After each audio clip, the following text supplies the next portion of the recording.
Hey everyone, Tony here from Mass Legends, and today we're diving into the incredible story of a man who redefined what was possible in professional bodybuilding, a true marvel of muscle and comeback king, Kevin Levrone, the Maryland Muscle Machine. His career was a testament to raw talent, an almost unbelievable ability to transform his physique, and a mindset that knew no limits, even when facing unimaginable adversity. This is the story of Kevin Levrone.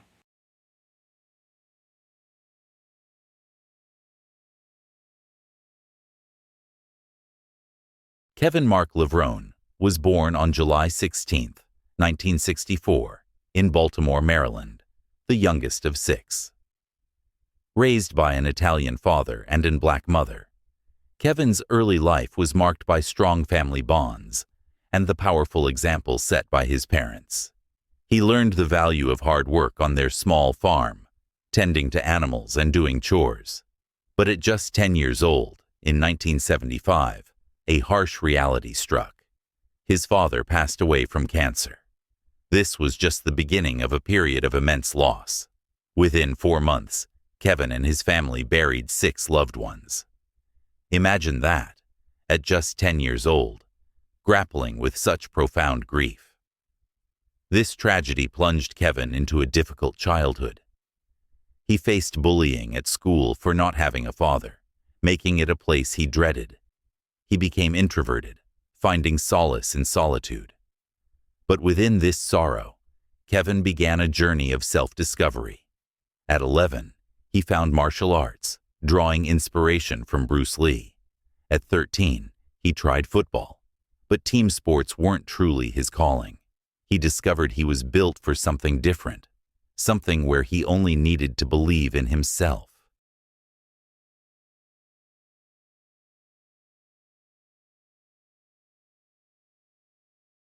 By 15, in high school, Kevin's true passion ignited after a life-changing encounter with his cousin, who returned from the Marine Corps, standing 6 feet 5 inches and weighing 264 pounds of pure muscle. Kevin was awestruck. He wanted to look just like him. His dedication to fitness grew, spending hours in the school gym and finding further inspiration from his older brother's weights scattered around the house. He realized how strong he was, and his body responded rapidly. People noticed, saying, "Man, you're getting big, quick." At 21, weighing a natural 186 pounds, Kevin was already winning local powerlifting competitions. At the Mr. Colossus event in Baltimore, he benched 405 pounds raw. That same day, he entered the bodybuilding side of the show, won, and thought, "Damn, this is pretty easy." He knew if he added diet and a structured regimen, his body would truly respond. Then, another tragedy struck. In 1990, shortly after winning the Maryland State Championships, his mother tragically passed away from cancer. It was a devastating blow. Yet, as the saying goes, adversity makes men. Kevin chose not to break. This profound loss became his turning point. He made a decision. "I don't have anything else to live for right now. I'm going to put my life on the line to go after this passion." At that moment, he knew he was taking his life into his own hands, even facing the scary prospect of using steroids.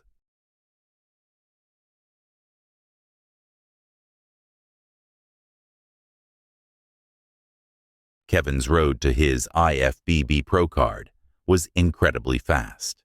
In 1991, at the NPC Junior Nationals, he took second to Paul DeMeo. But then, a pivotal moment.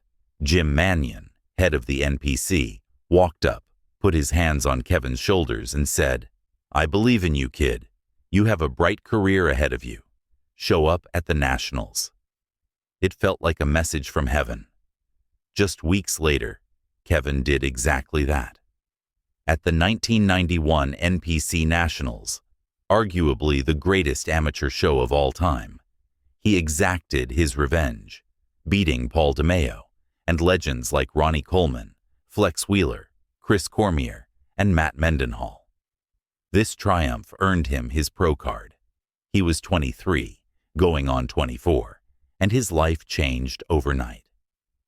Jim Manion flew him straight to Joe Weider.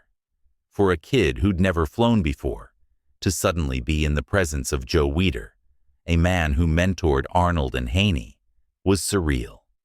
Joe would personally guide him. Let me see your front double bicep, your side chest. Okay, we expect you to be in shape all year round. Represent the sport. Kevin, the construction worker with a dream, had arrived. In 1992, Kevin launched one of the greatest pro careers ever, winning the Grand Prix Germany and the Night of Champions. These victories qualified him for the biggest stage, the Mr. Olympia. With Lee Haney retired, the 1992 Olympia was wide open. No one really had Kevin on their radar, but at his first Olympia, he had nothing to lose. He came in at 236 pounds, an outstanding physique, with a small waist, wide shoulders, and shredded to the bone. He thought he had a good chance, but lacked experience. Dorian Yates, the Shadow, took first place. Kevin Levrone, the rookie, placed an incredible second, ahead of so many established legends. He felt he could one day be Mr. Olympia, little knowing how consistently Dorian would grow.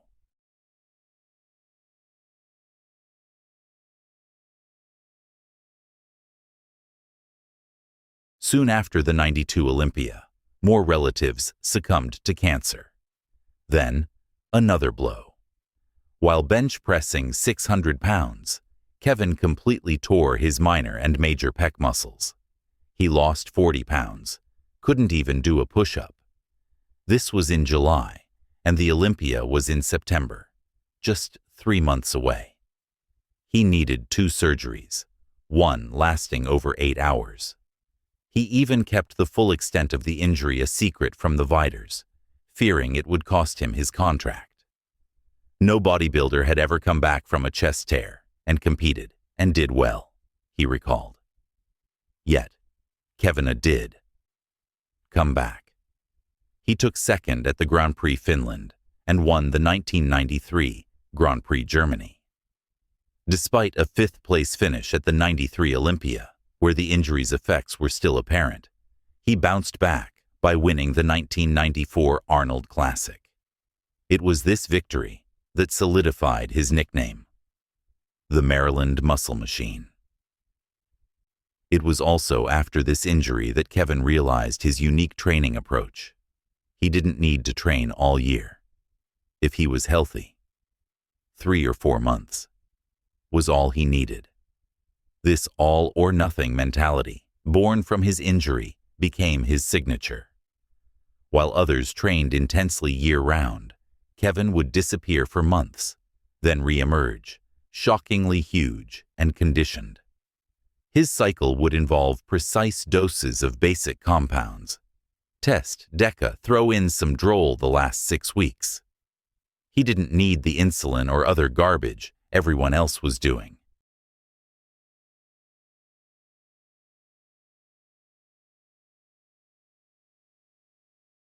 The 1994 Mr. Olympia presented an opportunity.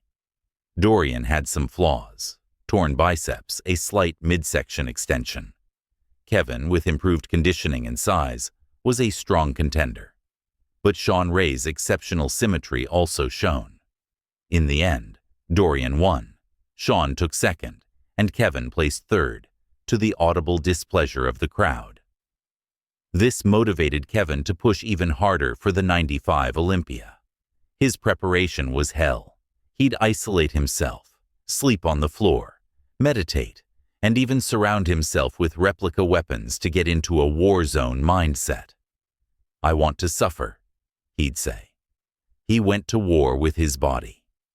In 1995, Kevin was clearly better than the year before. Dorian was hotter and drier than ever, arguably in the best shape of his career. Despite Kevin's incredible shape and hard work, it wasn't enough. He placed second to Dorian for the 6th time. Kevin never took it personally. He continued competing, winning, and even defeated Flex Wheeler to clinch his second Arnold Classic title in 1996.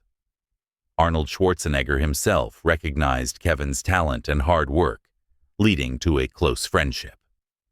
Arnold bridged the gap for bodybuilders, giving Kevin opportunities beyond the stage, like inviting him to movie sets. While his conditioning wasn't always peak, like the '96 Olympia, where he held a bit of water, placing third, he was relentless.